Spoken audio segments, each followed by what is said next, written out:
अस्सलाम वालेकुम स्टूडेंट्स। तो आज के लेक्चर में हम एरेज ऑफ ऑब्जेक्ट देखेंगे कि एरेज ऑफ ऑब्जेक्ट क्या होता है। अब सबसे पहले क्वेश्चन ये पैदा होता है कि हम जो है एरेज ऑफ ऑब्जेक्ट बनाते क्यों हैं, इनको हम यूज़ किस लिए करते हैं। अब हमने अगर डाटा स्टोर करवाना हो, अब लेट्स सपोज जैसे हम स्टूडेंट की क्लास बनाते आ रहे हैं, तो जाहिर है कि हमारे पास एक स्टूडेंट नहीं होगा, ठीक है। हमारे पास डिफरेंट काइंड ऑफ स्टूडेंट्स होंगे, ठीक है, जिनमें जो है ना हमारे पास उनके नेम होंगे, उनकी आईडीज़ होंगी, उनका डाटा हो सकता है। तो अब इसका प्री रिक्विजिट क्या है हमारे पास, एरेज एंड ऑब्जेक्ट्स। अब आपको एरेज और ऑब्जेक्ट का आइडिया होना लाजमी है कि एरेज क्या होती हैं हमारे पास और ऑब्जेक्ट्स क्या होते हैं। तो अगर आपको ये चीज़ पता है तो फिर जो है आप एरेज ऑफ ऑब्जेक्ट को समझ सकते हैं। तो जो मैं आपको बता रहा था कि हमारे पास अगर डिफरेंट स्टूडेंट का डाटा अगर हमने उनको स्टोर करना हो, तो उसके लिए हम क्या यूज़ करते हैं, एरेज ऑफ ऑब्जेक्ट यूज़ करते हैं। हम एरे लेते हैं और उसके अंदर किसी स्पेसिफिक स्टूडेंट का डाटा स्टोर कर देते हैं। तो अब चलते हैं और इसकी डेफिनेशंस को देखते हैं। तो सबसे पहले हम क्या देखते हैं, एरेज ऑफ ऑब्जेक्ट्स होते क्या हैं। The array of object stores object. अब इसका क्या मतलब है कि जैसे हम कोई एरे बनाते थे ना, तो उसमें हम कोई वेरिएबल्स को स्टोर करवा देते थे, ठीक है, किसी वेरिएबल को हम स्टोर करवा देते थे उसमें, तो वो जो है हमारे पास एक एरे बन जाती थी। लेकिन एरेज ऑफ ऑब्जेक्ट में क्या करेंगे, हम ऑब्जेक्ट्स को स्टोर करवाएंगे। An array of a class type is also known as an array of objects. मतलब कि एक क्लास टाइप की एरे जो बनती है उसको हम एक एरे ऑफ ऑब्जेक्ट्स कहते हैं। तो अभी शायद इसकी आपको समझ ना आए, लेकिन जब मैं कोड करूँगा ना तो आपको ये क्रिस्टल क्लियर हो जाएगा। अब इसका सिंटैक्स हमारे पास क्या है कि सबसे पहले हम क्लास का नेम लिखते हैं, उसके बाद हम ऑब्जेक्ट का नेम लिखते हैं। ये सारा काम क्या कहाँ पे होगा, मेन फंक्शन में होगा। कि सबसे पहले हम क्लास नेम, उसके बाद ऑब्जेक्ट नेम और नंबर ऑफ़ ऑब्जेक्ट्स लिखते हैं, ठीक है। तो ये जो है ना आपने नोट करते रहना साथ साथ, ये जो मैं स्लाइड करवाता हूँ ना, ये आप नोट कर लिया करें। ये बहुत ही इंपॉर्टेंट पॉइंट्स होते हैं कि जो मैं इंक्लूड करता हूँ। अब इसकी एग्जांपल में देखते हैं। Consider you want to store the ID and name of 20 students. अब 20 स्टूडेंट्स हैं हमारे पास। आपने क्या करना है, आपने उनकी आईडी और जो है हमारे पास उनका नेम स्टोर करना है, ठीक है। तो आप क्या करेंगे कि आपके पास एरे होगी ना स्टूडेंट्स की, तो आप एक ज़ीरो इंडेक्स लेंगे, वन इंडेक्स लेंगे, टू इंडेक्स, थ्री इंडेक्स, मतलब ये आपके पास ऑब्जेक्ट्स बन रहे हैं। ये स्टूडेंट ज़ीरो के लिए, ये student one, student two, student three, अब इसी तरह जो है ये चलते जाएंगे और 20 स्टूडेंट तक बनेंगे। अब ये जो स्टूडेंट वन होगा, ये एज और नेम किसकी स्टोर करेगा, स्टूडेंट वन की, ठीक है। मतलब जो एक स्टूडेंट की कर लेगा, किसी की भी कर सकता है, ठीक है। और उसके बाद जो हमारे पास वन वाला होगा, ये भी किसी स्टूडेंट की नेम और एज, उसके बाद टू वाला, उसके बाद थ्री वाला, मतलब ये इस तरह जो है वो एक सीक्वेंस से काम चलता रहेगा। इस चीज़ की भी अगर आपको समझ नहीं आई तो स्टिल जो है वो आप हमारे साथ ही रहें, क्योंकि कोड करेंगे तो कोड करके जो है ना वो कॉन्सेप्ट आपको आई थिंक ये वाला क्लियर होगा। अब एडवांटेजेस क्या हो सकते हैं हमारे पास कि हम एरेज ऑफ ऑब्जेक्ट बनाते क्यों हैं। And the array of objects represent storing multiple object in a single name. अब देखें, अब अगर मैंने आपको सबसे पहले कहा कि हमारे पास एक स्टूडेंट है ना, ठीक है, हम एक स्टूडेंट का ऑब्जेक्ट बनाते हैं, तो हमारे पास ऐसा नहीं पॉसिबल कि हमें सिर्फ एक ही स्टूडेंट चाहिए होता है। हमारे पास नंबर ऑफ़ स्टूडेंट्स होते हैं, हमारे पास 1000, 2000, 1 लाख स्टूडेंट्स हो सकते हैं। तो हम उनकी एरे बना लेते हैं ताकि हम मल्टीपल स्टूडेंट्स का डाटा जो है वो एक सिंगल ही नेम में स्टोर कर सकें। In an array of objects the data can be access randomly by using the index number, ठीक है। तो एरे में हम क्या कर सकते हैं, डाटा जो है वो हम रैंडमली भी एक्सेस कर सकते हैं। वो किस तरह करते हैं अभी हम कोड करते हैं, तो वहाँ पे जो है वो कॉन्सेप्ट को क्लियर करते हैं कि ये काम बेसिकली होगा किस तरह। तो अभी हम सी प्लस प्लस में कोड करते हैं और कोड करके इस कॉन्सेप्ट को इन्हेंस करने की कोशिश करते हैं। तो मैंने विजुअल स्टूडियो को ओपन कर लिया और सबसे पहले जो है मैं यहाँ पे एक क्लास बना लेता हूँ स्टूडेंट्स की, ठीक है। और उसके बाद जो है ना मैं यहाँ पे क्या करता हूँ, स्टूडेंट किसी की एज और उसका जो है ना वो स्ट्रिंग में उसका नेम ले लेता हूँ और उसका नेम हमने ले लिया। अब देखें, अब यहाँ पे जो है ना हमने कॉन्सेप्ट कौन सा पढ़ना है कि एरे ऑफ ऑब्जेक्ट्स क्या होती है। तो सबसे पहले हम क्लास नेम लिखते हैं और उसके बाद ऑब्जेक्ट बनाते हैं। ऑब्जेक्ट बनाने के बाद जो है हमारी जो एक्सेस है ना वो इन वेरिएबल्स तक आती है। तो अब जो है ना मैं क्या करता हूँ, मैं यहाँ पे जो है ना वो पब्लिक लिखता हूँ, ठीक है। और यहाँ पे ना मैं कुछ फंक्शंस लिखता हूँ। तो ऐसा करते हैं, कंस्ट्रक्टर बना लेते हैं। कंस्ट्रक्टर बना के हम जो है ना वो इन दोनों को इनिशियलाइज़ कर लेते हैं, एज और नेम को।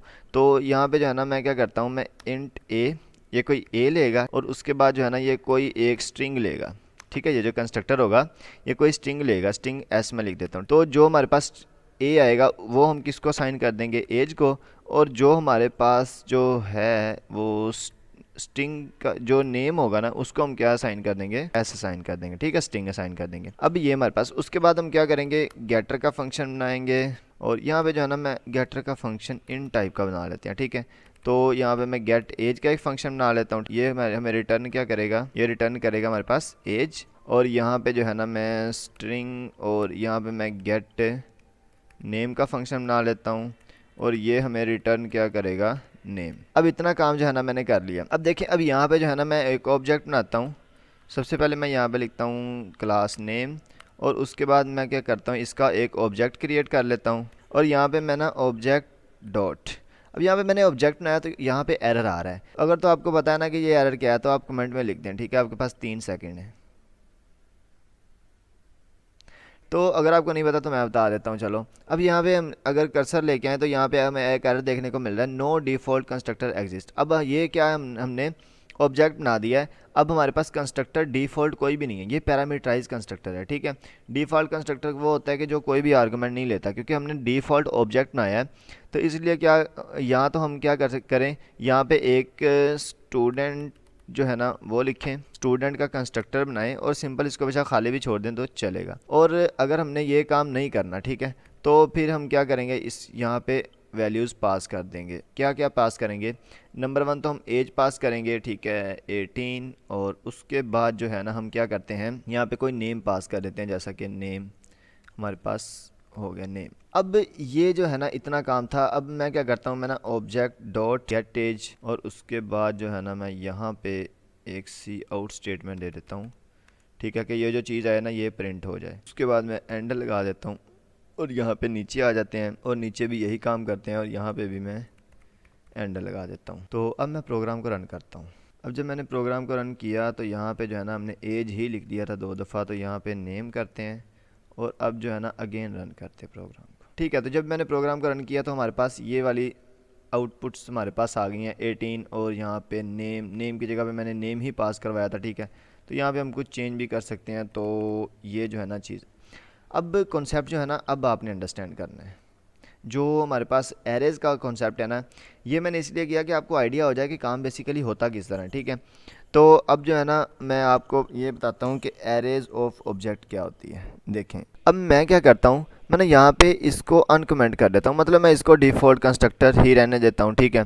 और यहाँ पे जो है ना मैं इसको कमेंट कर देता हूँ। बल्कि इसको कमेंट करने से हमें क्या होगा फ़ायदा, कि हम जो है ना इसको अलहदा से नहीं कर रहे, बल्कि हम क्या करेंगे, इनको जो सेट कर लेंगे इनके लिए हम अलहदा से सेटर फंक्शन बना लेंगे। तो सेटर फंक्शन मैं कहता हूँ यहाँ पे सेट एज, और सेट एज हमारे पास एक इंटीजर लेगा, इंटीजर ए। और यहाँ पे जो है ना हमारे पास जो भी इंटीजर आएगा ना, तो मैं क्या करूँगा, मैं उसको एज को असाइन कर दूँगा और यहाँ पे ए आ गया। और यहाँ पे मैं एक लेता हूँ वही टाइप का फंक्शन ले लेता हूँ और इसको मैं सेट नेम का नेम दे देता हूँ, ठीक है। और यहाँ पे ये हमारे पास क्या लेगा, एक स्ट्रिंग लेगा, स्ट्रिंग। और यहाँ पे जो है ना मैं क्या करता हूँ, नेम को असाइन कर देता हूँ ये स्ट्रिंग। तो अब हमारे पास जो है ना ये डिफ़ॉल्ट कंस्ट्रक्टर अब हम ना भी बनाएं तो काम हमारा चलेगा। यहाँ पे जो है ना मैं इसको कमेंट कर देता हूँ। तो अब जो है ना अब मैं क्या करता हूँ, मैं ना दोबारा से स्टूडेंट लिखता हूँ और इसका ऑब्जेक्ट बनाता हूँ। अब यहाँ पे देखें मैंने स्टूडेंट का ऑब्जेक्ट बनाया ना, तो हमारे पास एक डिफ़ॉल्ट कंस्ट्रक्टर एग्जिस्ट करता है जो कि कॉल होगा। लेकिन यहाँ पे जो है ना हमने एक ऑब्जेक्ट बनाया, हमने ज़्यादा ऑब्जेक्ट नहीं बनाया। हमने क्या किया है, एक ऑब्जेक्ट बनाया है जो कि हमारे लिए सफिशेंट नहीं है। अब सफिशेंट नहीं, इसका क्या मतलब है कि अब जब मैं करूँगा ना यहाँ पे ऑब्जेक्ट डॉट और यहाँ पे मैं अगर करूँगा ना सेट एज लेट्स सपोज मैं 18 दे देता हूँ, ठीक है। और ऑब्जेक्ट और डॉट, अब यहाँ पे मैं क्या करता हूँ, सेट नेम करता हूँ और नेम के अंदर जो है ना मैं कुछ भी पास कर देता हूँ। और यहाँ पे जो है ना मैं फिर क्या करूँगा, मैं गेटर फंक्शन कॉल करूँगा, ठीक है। और यहाँ पे मैं सी आउट में लिख दूँगा ऑब्जेक्ट डॉट और मैं लिखता हूँ गेट एज और यहाँ पे मैं एंडर लगा दूँगा। और यहाँ पे इसको कंट्रोल डी से जो है ना हम नीचे ले आएंगे। सॉरी, यहाँ पे जो है ना हमने गेटर फंक्शन लिखना था और यहाँ पे भी हमने गेट। अब ये जो वैसे ही हम काम करते आ रहे हैं ना, पहले इतना काम वहीं तक है, अभी तक हमने एरेज ऑफ ऑब्जेक्ट को डिस्कस नहीं किया। जो मैं बात आपको समझाना चाह रहा हूँ ना, अब वो आपने अंडरस्टैंड। अब यहाँ पे क्या हुआ है कि हमने एक स्टूडेंट लिया है, ठीक है। एक स्टूडेंट का हमारे पास नेम और एज आ गई है। अब जो है हम दूसरे स्टूडेंट की नेम और एज कहाँ से लें, हमें एक और ऑब्जेक्ट बनाना पड़ेगा, ठीक है। हम एक और ऑब्जेक्ट बनाएंगे यहाँ पे। तो अब देखें यहाँ पे जो है ना मैं क्या करता हूँ, मैं यहाँ पे एक और ऑब्जेक्ट बनाता हूँ, इसको मैं कॉपी करके यहाँ पे ले आता हूँ, ठीक है। और यहाँ पे मैं एक ऑब्जेक्ट 1 बनाता हूँ। अब ऑब्जेक्ट वन को हम यूज़ करेंगे, ऑब्जेक्ट वन डॉट, और यहाँ पे मैं सेट एज और गेट एज, मतलब सारा यही मैं काम करूँगा ऑब्जेक्ट वन से। अगर हमारे पास एक और स्टूडेंट आ जाता है 3, तो मैं क्या करूँगा, मैं यहाँ पे एक और ऑब्जेक्ट बना दूंगा। अब इतना जो है ना लेंथी काम करने से बेहतर है हम क्या करें, हम एरे ऑफ ऑब्जेक्ट्स बना दें। अब एरे ऑफ ऑब्जेक्ट्स हमें पता है कि हमारे पास अगर 100 स्टूडेंट्स हो सकते हैं, तो अब हमारे पास 100 स्टूडेंट्स हो सकते हैं ना, तो मैं क्या करता हूँ, मैं कहूँगा कि जो ज़ीरो इंडेक्स वाला है ना, उसका नेम और एज ये सेट कर दो। अब यहाँ पे जो है ना मैं ज़ीरो लगा देता हूँ, ज़ीरो इंडेक्स। अब हमारे पास क्या हो गया कि ये ज़ीरोथ ऑब्जेक्ट हो गया, अब एरे बन गई है। अब हमारे पास एक नहीं बल्कि कितने ऑब्जेक्ट्स बन गए हैं, 100 ऑब्जेक्ट्स बन गए हैं। तो अब जो है ना मैंने क्या किया, मैंने कहा कि अब हमारे पास 100 ऑब्जेक्ट्स है ना, 0 से लेकर 99 तक। तो अब जो ज़ीरो वाला स्टूडेंट है ना, जिसकी आईडी ज़ीरो है, मतलब जो ज़ीरो इंडेक्स पे है, उसका नेम, उसकी एज जो है ये सेट कर दो, और उसका नेम जो है ये सेट कर दो। अब मैं क्या करता हूँ, मैं इसको ही कॉपी करता हूँ और यहाँ पे मैं जो है ना वो लिखता हूँ कि जो हमारे पास फर्स्ट इंडेक्स वाला है ना, अब फर्स्ट इंडेक्स वाले की जो है ना मैं कहता हूँ कि एज कर दो 20, और इसका जो है ना वो नेम कर दो ये मुनीब कर दो। अब यहाँ पे क्या होगा, हमारे पास 1 और यहाँ पे भी 1 होगा, ठीक है। अब देखें यहाँ पे जो है ना, अब हमने एक और ऑब्जेक्ट के इंडेक्स को चूज़ कर लिया। अब देखें जहाँ पे पहले हमारे पास लेट्स सपोज जो है ना हम ऐसा कर रहे हैं कि एक ऑब्जेक्ट बनाया हमने 1, ठीक है, उसके बाद हमने एक ऑब्जेक्ट बना दिया obj2, उसके बाद हमने obj3, उसके बाद हमने obj4, उसके बाद हमने obj5। तो मतलब हमने इस तरह का जो है ना वो, लेकिन जो है हमने क्या किया है कि एक एरे ले ली है। अब एरे हमें ये सारा काम करके दे रही है, मतलब कि यहाँ पे जो है ना ये ऑब्जेक्ट वन जो है ये इंडिकेट किसको कर रहा है, ये ज़ीरो इंडेक्स को। अब हमने इतना लेंथी काम किया, इससे बेहतर हम क्या करेंगे, एक एरे बना देंगे। इसलिए हमने क्या किया, यहाँ पे एक एरे बना दिया कि हमें ये वाला इतना लेंथी काम ना करना पड़े। और उसके बाद जो हमने क्या किया है कि फंक्शन को कॉल कर दिया। अब मैं ना प्रोग्राम को एक मिनट रन करता हूँ, रन करके आपको आउटपुट दिखाता हूँ इसके। अब देखें हमारे पास जो आउटपुट आई है ना वो देखें कि सबसे पहले हमने क्या किया है कि एक ऑब्जेक्ट की, मतलब एक स्टूडेंट की एज और उसका नेम सेट किया है। उसके बाद हमने एक और स्टूडेंट की एज और उसका नेम सेट किया है। अब इसके बाद हम क्या करेंगे, एक और स्टूडेंट का, मतलब ये है कि हमें इतने ऑब्जेक्ट्स बनाने की ज़रूरत नहीं पड़ी। हमने क्या किया है, हमने एक एरे ले ली है ऑब्जेक्ट्स की और उसको हम यूज़ करते आ रहे हैं, ठीक है। तो मतलब हमारे पास अगर 2000 स्टूडेंट है, 3000, मतलब आपके पास जितने भी स्टूडेंट है उतने की आप एरे जो है वो ले सकते हैं।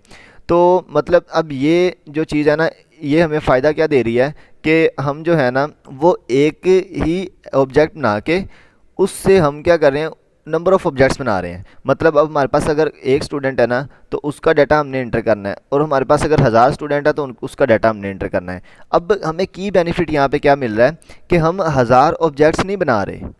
हम ये नहीं कर रहे कि हम 1000 अगर स्टूडेंट्स हैं हमारे पास, तो मैं जैसे मैंने आपको पहले समझाया था कि हम अगर हमारे पास 1000 स्टूडेंट्स हैं ना तो हम ये काम नहीं कर रहे। अब देखें ओबीजे मैंने लिखा है, उसके बाद मैं क्या करता हूँ, मैं यहाँ पे ऑब्जेक्ट्स की लाइन लगा देता हूँ। तो अब हम ये काम नहीं कर रहे, मतलब ऑब्जेक्ट ऑब्जेक्ट ऑब्जेक्ट। अगर हमारे पास 1000 स्टूडेंट है, ठीक है, तो हमें ये काम करना पड़ना था, ठीक है। ये मतलब कि हम जो है ना वो स्टूडेंट रैंडमली कोई भी आप नंबर लिखते हैं, तो हमें ये काम करना पड़ना था कि हम इतने ऑब्जेक्ट्स बनाते, फिर उन ऑब्जेक्ट्स से स्पेसिफिक नंबर देते। हमें ये काम नहीं अब करना पड़ा। हमने क्या किया है कि हमने सिंपल जो है वो सारे ऑब्जेक्ट्स, ये जितने भी ऑब्जेक्ट मैंने बनाए हैं ना, ये जो मैंने हाईलाइट किए हुए हैं, इन सारे ऑब्जेक्ट्स को मैंने क्या किया है, मैंने एक एरे में ले लिया है, और फिर एरे से हम क्या कर रहे हैं, उन नंबर्स को एक्सेस कर रहे हैं। तो उम्मीद है कि आपको आज का लेक्चर समझ आ गया होगा। अगर आपको नहीं समझ आया तो आप कमेंट में पूछ सकते हैं, और अगर आप इस चैनल पर नए हैं तो चैनल को सब्सक्राइब कर दें, और अगर आपको वीडियो अच्छी लगी है तो वीडियो को लाइक कर दें और अपने फ्रेंड के साथ शेयर कर दें। तब तक के लिए अल्लाह हाफिज़, मिलते हैं नेक्स्ट लेक्चर।